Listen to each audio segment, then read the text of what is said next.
እንዴት አላችሁልን? ክቡራን የፋስት ስትሪመር ቤተሰቦቻችን እንኳን ለከተራ በዓል በሰላም አደረሳችሁ ለማለት እወዳለሁ።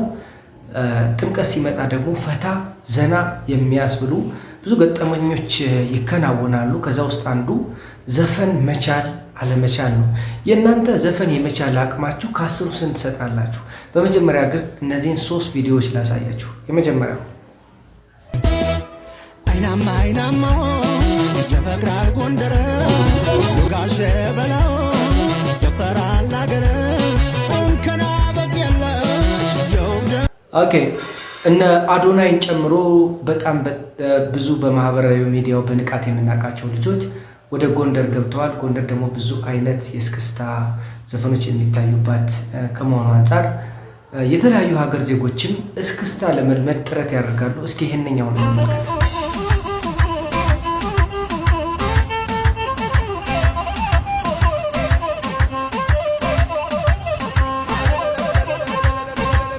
ኦኬ፣ በጣም የሚገርም እንግዲህ ታዋቂዎቹ የጥበብ ሰዎች በተለይ ደግሞ የባህል አጥኚዎቹም ጭምር ሳይቀር ከተለያየ ቦታ ወደ ጎንደር እየገቡ ይገኛሉ።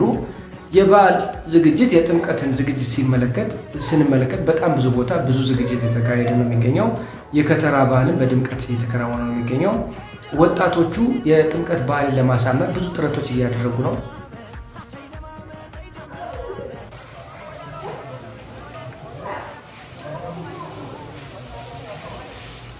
እንግዲህ በቪዲዮ እንደተመለከታችሁት መንገዶች እየጸዱ ናቸው፣ ከተማዎች እያማሩ ናቸው።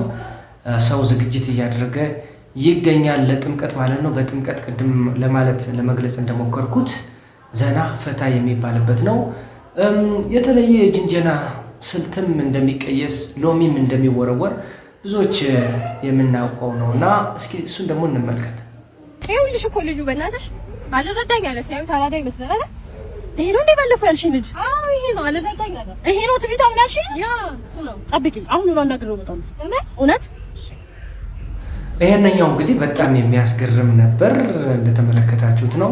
ሌሎችም ዘና ፈታ የሚያደርጉ ክስተቶች በጥምቀት ይከናወናሉ። የጥምቀት በዓልን በአካል የምትታደሙ በአካል የምታገኙ ሁሉ በጣም ትልቅ ደስታ እንደሚኖራችሁ ተስፋ በማድረግ ከዚህ በዓል ርቃችሁ ለስራ ለተለያየ ሁኔታ ከሀገር ውጭ የሆናችሁ ደግሞ በዓሉን እንዲሁ አጠር እያደረግን ወደ እናንተ እናደርሳለን። እንደዚህ አይነት ዝግጅት ስናዘጋጅ እንዲደርሳችሁ ላይክ፣ ፎሎ፣ ሼር ማድረጋችሁን እንዳትረሱ። ኮሜንታችሁም አስቀምጡልን። መልካም ጊዜ፣ መልካም ቆይታ። በድጋሜ መልካም በዓል።